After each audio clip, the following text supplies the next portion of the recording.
la comptabilité des matières. C'est une comptabilité d'inventaire permanent qui a pour objet la description des biens meubles, immeubles, des existants, des stocks. Elle décrit deux mouvements, les entrées et les sorties. Depuis 1981, avec le décret 81-844 du 20 août, l'État a vu qu'il y avait des insuffisances et ça a été corrigé. Conformément au traité de l'Union économique monétaire ouest-africaine, l'UEMOA, le Conseil des ministres a adopté une directive que l'on appelle la directive numéro 3, comptabilité des matières, UMOA, du 29 juin 2012. Cette directive communautaire a apporté des innovations telles que la centralisation de l'information comptable, la production du compte central et des comptes principaux de matière, le suivi des immobilisations corporelles et incorporelles, la suppression des administrateurs de matière et la déconcentration des ordonnateurs de matière principaux. Cette déconcentration va toucher les présidents des institutions constitutionnelles, va toucher les ministères, parce qu'auparavant, la comptabilité des matières avec le premier décret de 1981 ne touchait que l'État, les collectivités locales et les établissements publics. Il y a 5 acteurs qui sont interpellés.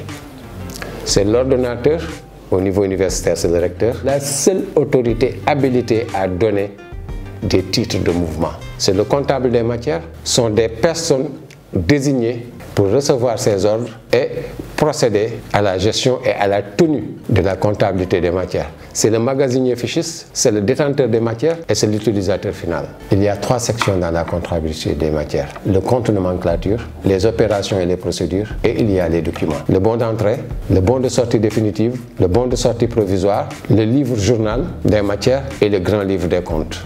Autour de ces documents, il y a d'autres documents tels que le procès verbal de réforme, le procès verbal de recensement, le certificat administratif, il y a l'inventaire individuel contradictoire. Ce sont ces documents qui justifient toutes les opérations que l'on fait en début de gestion jusqu'en fin de gestion. Il y a ce qu'on appelle la balance d'entrée. La balance d'entrée, c'est le premier bond dans l'existant. À la fin de l'année, on fait le solde de tous les comptes. C'est ce solde de tous les comptes qui est la balance d'entrée, qui est la balance de stock. Et cette balance de stock fait partie des éléments constitutifs des dossiers que présente l'ACP au niveau de la Cour des comptes. Cela veut dire qu'il y a un contrôle juridictionnel.